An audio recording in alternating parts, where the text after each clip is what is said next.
Bonjour à tous. Cyril Bojiko, commençons par le début. Vraiment par le début, par la base. Qui est Issa Tiroma Bakary et pourquoi son annonce de candidature est-elle si surprenante dans le paysage politique camerounais? En effet, la question est pertinente. Issa Tiroma Bakary, ITB comme on l'appelle, est une figure bien établie dans le paysage politique camerounais. Il a derrière lui une longue carrière ayant occupé des postes ministériels importants sous l'actuel régime.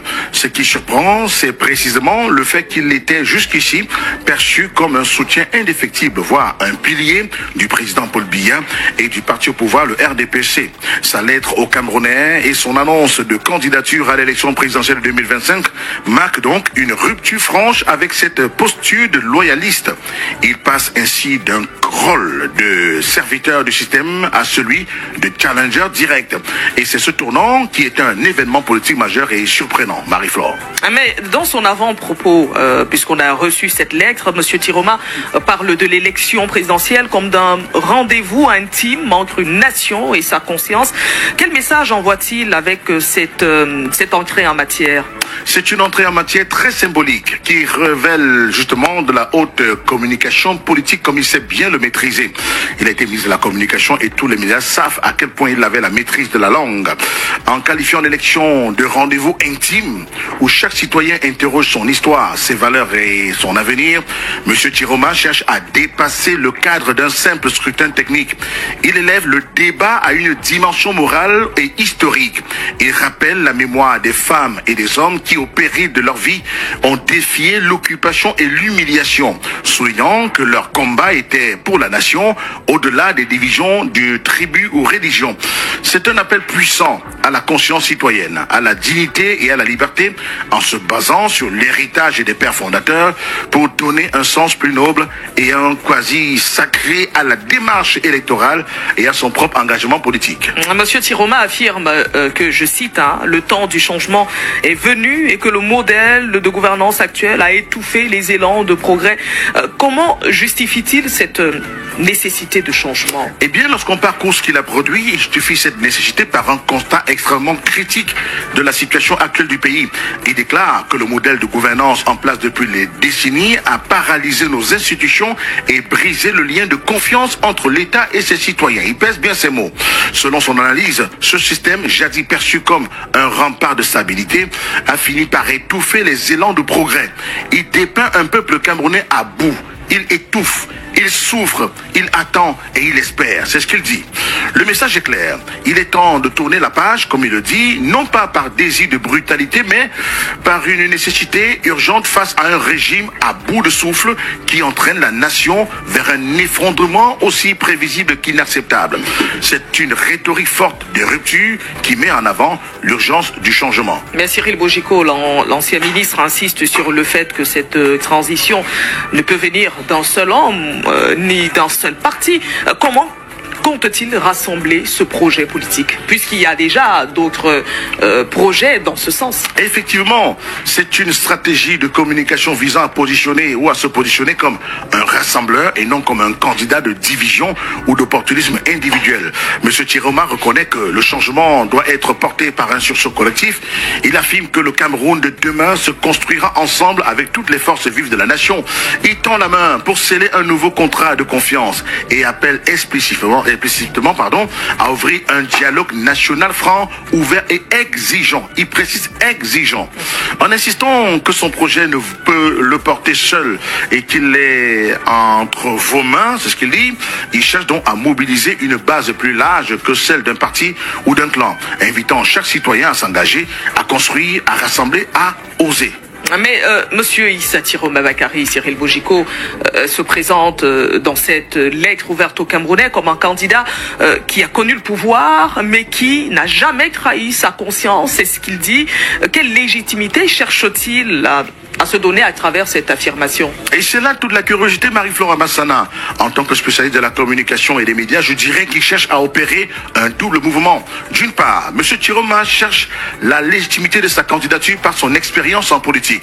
Il connaît les limites du pouvoir, ce qui le distingue des outsiders sans expérience gouvernementale. D'autre part, il se présente comme un homme d'intégrité qui n'a jamais trahi sa conscience et a servi sans relâche. Cette affirmation vise à rassurer sur son éthique personnelle et à le distinguer des figures politiques souvent accusées de corruption ou d'opportunisme. Il propose une clarté de vision, la rigueur d'une méthode et la vérité d'un engagement forgé par les preuves, ce qui est un argument de poids pour un électorat fatigué des promesses sans lendemain du parti au pouvoir. Dans cette lettre aux Camerounais intitulée « Le peuple au pouvoir », la réforme du code électoral est présentée comme l'un de ses premiers combats.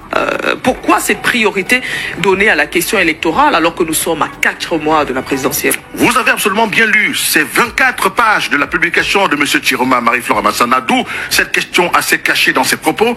C'est une priorité stratégique et un message fort qui résonne avec les préoccupations des nombreux Camerounais. M. Chiroma établit un lien direct entre la confiance dans le processus électoral et le destin de la nation, affirmant que sans confiance, il n'y a pas de destin partagé.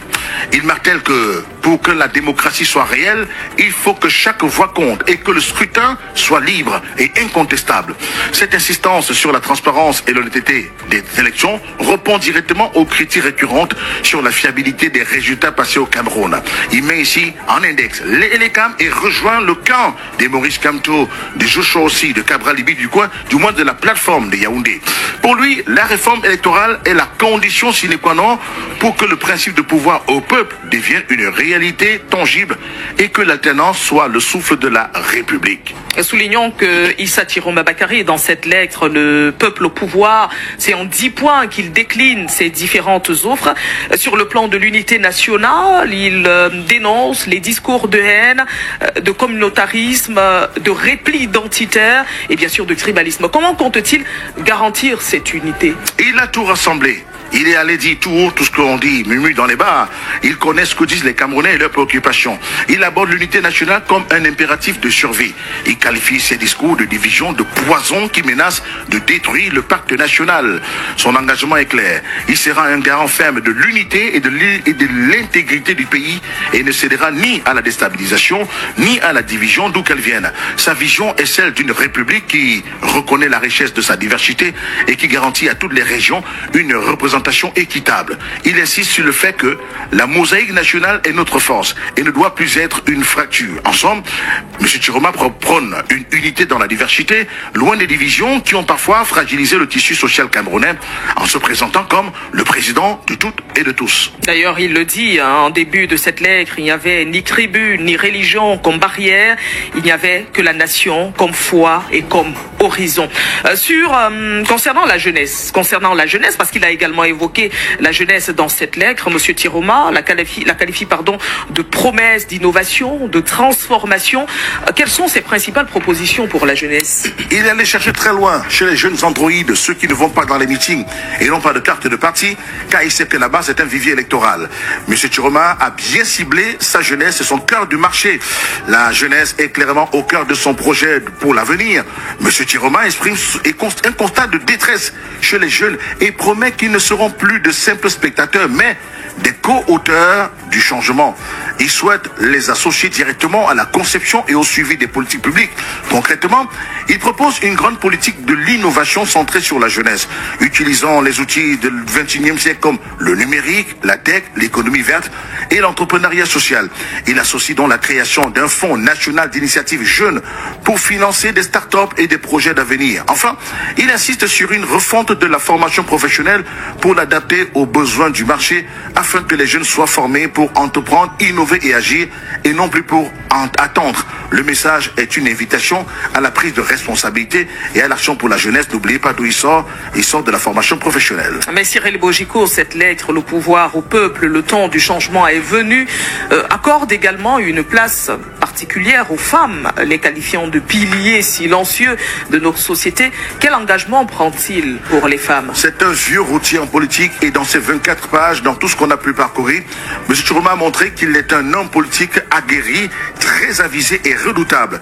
Il n'a lâché aucune partie de la population, au moins de l'électorat. Il a frappé là où on est sensible avec les mots qui sont les siens. Il a choisi les mots justes. C'est un hommage appuyé aux femmes. Simplement ce qu'il a eu à faire. Oui. Il n'est pas allé dans les revendications. C'est un hommage appuyé aux femmes qu'il décrit comme celles qui portent ce pays à bout de bras. Il reconnaît leur rôle essentiel dans les foyers, l'éducation des enfants, les soins des anciens, la l'agriculture, les nouvelles postures de véritables opposants. Et c'est là où les choses vont commencer aujourd'hui. C'est une question absolument cruciale, Marie-Flora Massana, pour sa crédibilité. La perception de sa sincérité sera probablement mitigée et fera l'objet des débats vifs. D'ailleurs, on a commencé à sortir ces archives où il était assez lourd de médailles. Une partie importante de la population, notamment les plus critiques envers le pouvoir, pourrait voir cette sortie comme un acte d'opportunisme politique. Un caméléon qui change de couleur quand le vent tourne ou une tentative de recyclage politique face à un régime vieillissant. Il pourrait donc se demander pourquoi cette rupture intervient maintenant et pas plus tôt, ce qui pourrait donc entamer sa crédibilité. La charge de la preuve de sa sincérité reposera donc lourdement sur ses prochains actes et son prochain discours.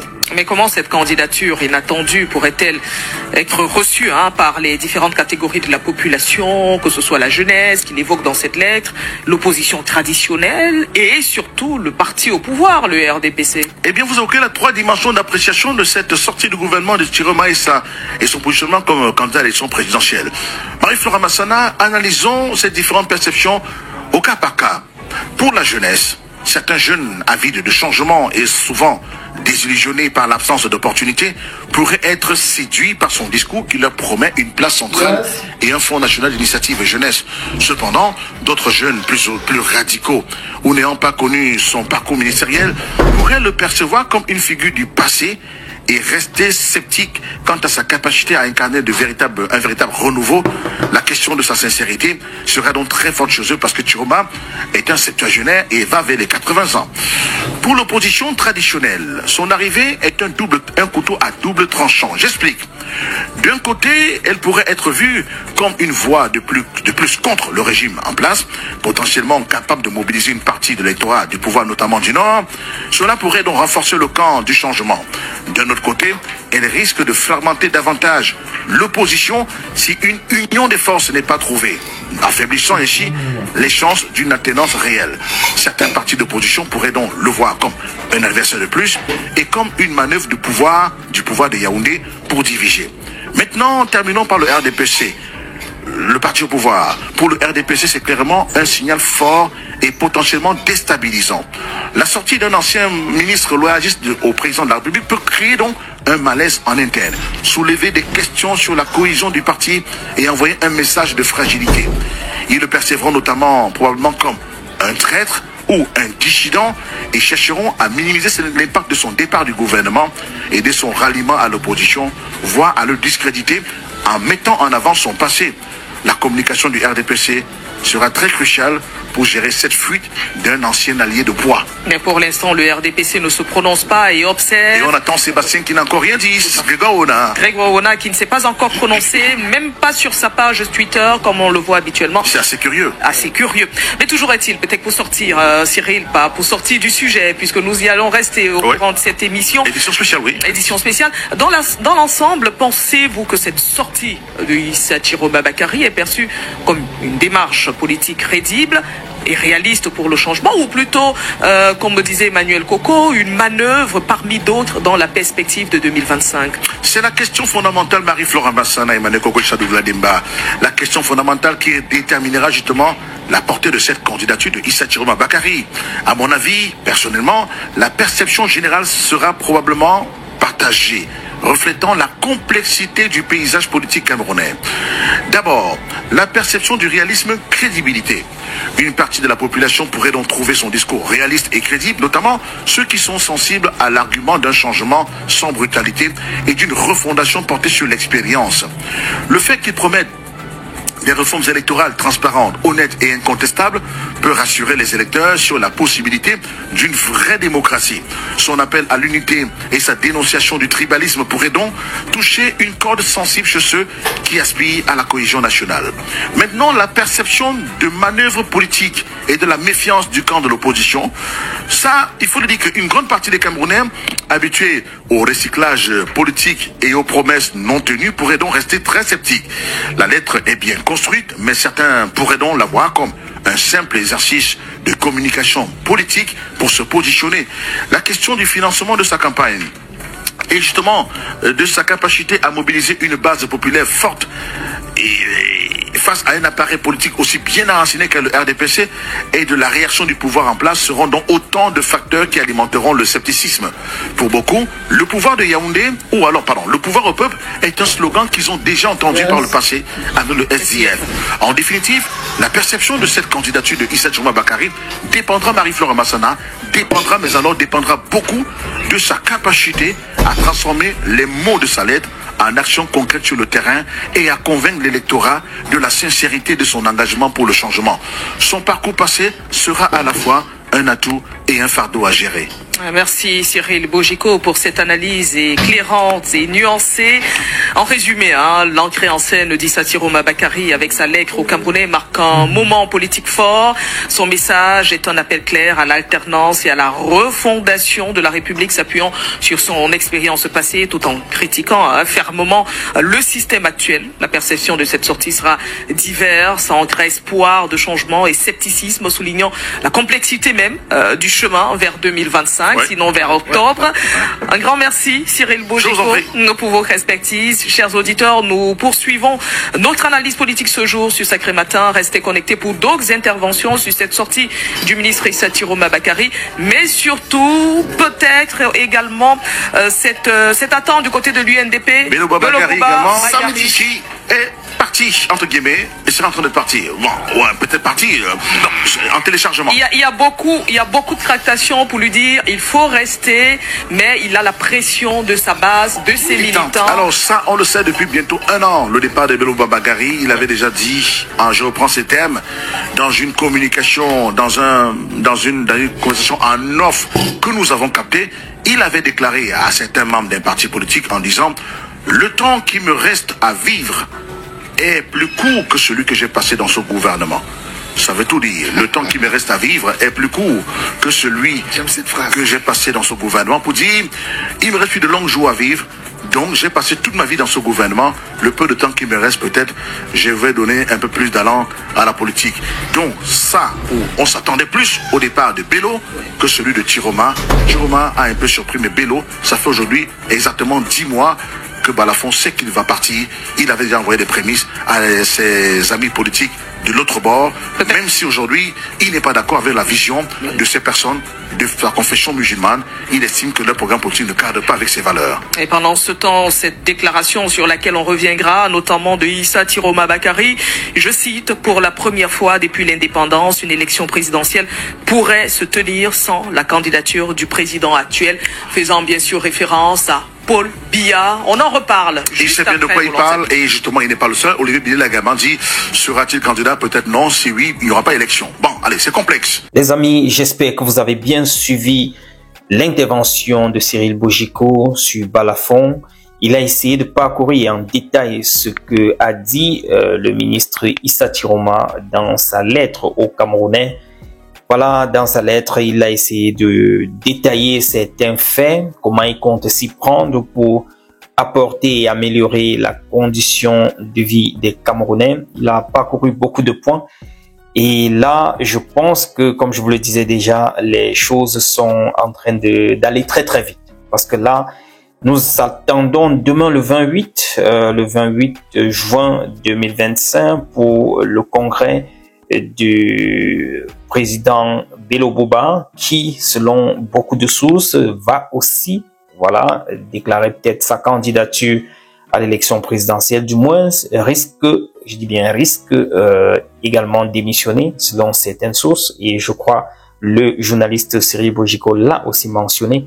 Donc, demain samedi, le 28 juin, c'est un grand jour également sur le plan politique au niveau du Cameroun. J'ai voulu partager ces quelques clichés avec vous et cette intervention de Cyril Bojiko. Sur cette chaîne, nous partageons les informations liées à la politique, les actualités liées à la géostratégie africaine et particulièrement du Cameroun. J'ai voulu partager ceci avec vous. N'hésitez pas à vous abonner et d'activer la cloche de notification pour les prochains partages. Ciao.